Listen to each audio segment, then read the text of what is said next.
help us further our commodities discussion, the focus we've had this morning. Bill, thanks for joining us. Nothing in terms of economic data at the bottom of the hour in terms of numbers to take a look at, but we are going to get some trade data later on today, kind of a light day in terms of economic catalysts. What do you have your eye on as we head into the open here, Bill? Well, clockwork, we all week long, China was on vacation. So guess who comes back from vacation last night and buys gold? China. I mean, and, the gold's ripping higher. You can see the news put any type of narrative with that. Oh, the dollar's weaker. Listen, China came back last night and gold shot up. So I'm looking at that. Can gold follow through? There's some strong overhead resistance. We are seeing the U.S. dollar weaker, so I'm keeping an eye on that. And fiscal policy hopes it is lifting gold, it's lifting the market, and it's weakening the U.S. dollar. Can the dollar break down? And that's what gold needs, that's what commodities need. I'm not sure the dollar's ready to. I am certainly not buying the dollar, but I'm curious to see how today finishes. And then we got CPI data on Tuesday. I think that's going to be pretty critical because inflation's starting to show up. That's one of the reasons why I'm getting really bold up on crude oil, but inflation's starting to show up. Last week, PCE data, 1.6. It's moving closer. That's the Fed's preferred inflation indicator. And then that was the August read. CPI on Tuesdays for September, and I don't think the formal expectations are out, but I'd be curious to see how close that gets to 2%. Bill, nothing major to be concerned about in terms of inflation, but certainly some shoots thereof with all the stimulus measures out there. Many expect more to come. Do you think that's what's also been supporting prices? The dollar's kind of rolled over off the 94 back into the 93 level, but is some of the expectation for inflation to come still what's one of the major supportive fundamental measures behind this recent bid that's been holding gold up above 1850? Yeah, I think the expectations for inflation are very supportive to commodities.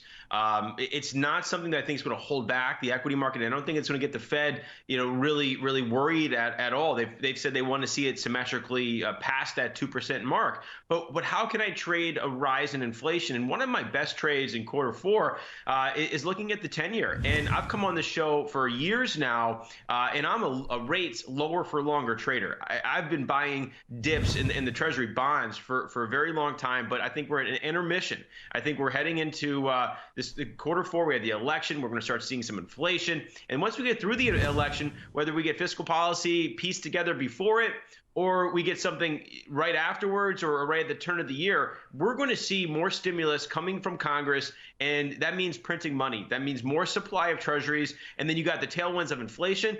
I'm bearish on treasuries through Q4, the start of the next year, and there's a couple ways I'm playing it with futures and put spreads as well. One thing I noticed this week, and I want to pull up the chart here in just a second, but I did notice that the 30-year had quite the run-up compared to the 5-year. I guess I'm wondering if what we're seeing here is a reflection of sentiment that shifted a little bit more towards, as you were just talking about, expectations for inflation to come. But it seems like with all the stimulus measures out there, and, well, it does take time for the Fed to kind of dial back some of these measures.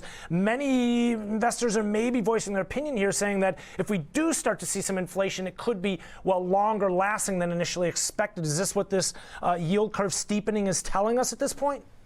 I think we see inflation, and look at the massive amount of printing, the expansion of the Fed's balance sheet. That's what it is. We're going to have all this cash. It's just going to be sloshing around, and it's going to be inflation we're going to see next year. I really do think we're going to get above that 2%.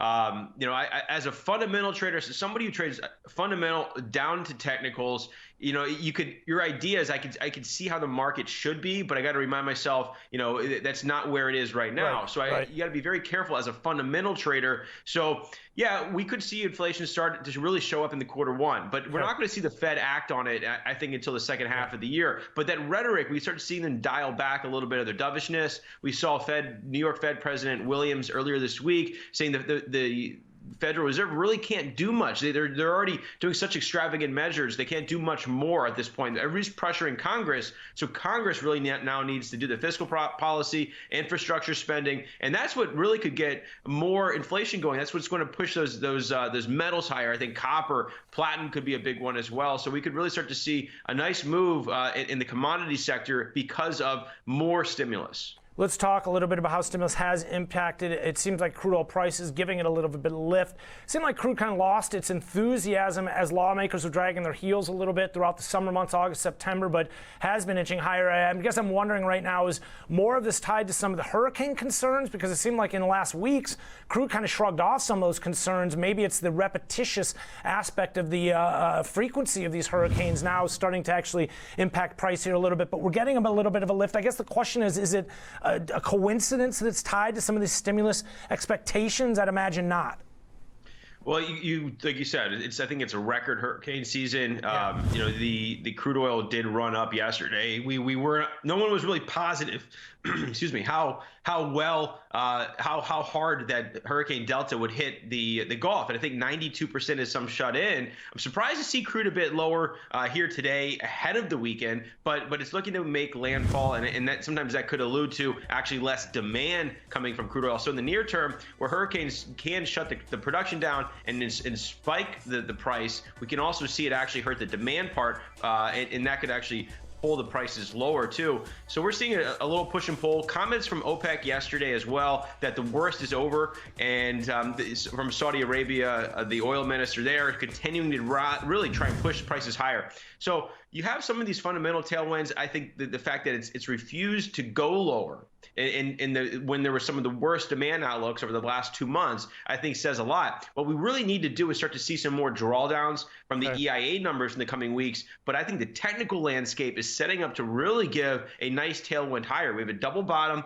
at the 36.5 area, and that's right in front of actually what was a bigger support. So buyers were stepping in well ahead of what was big support, I think, about $35.5 to $36. And then now with the higher price action, crude did stall overnight at the 200-day moving average, 41.25.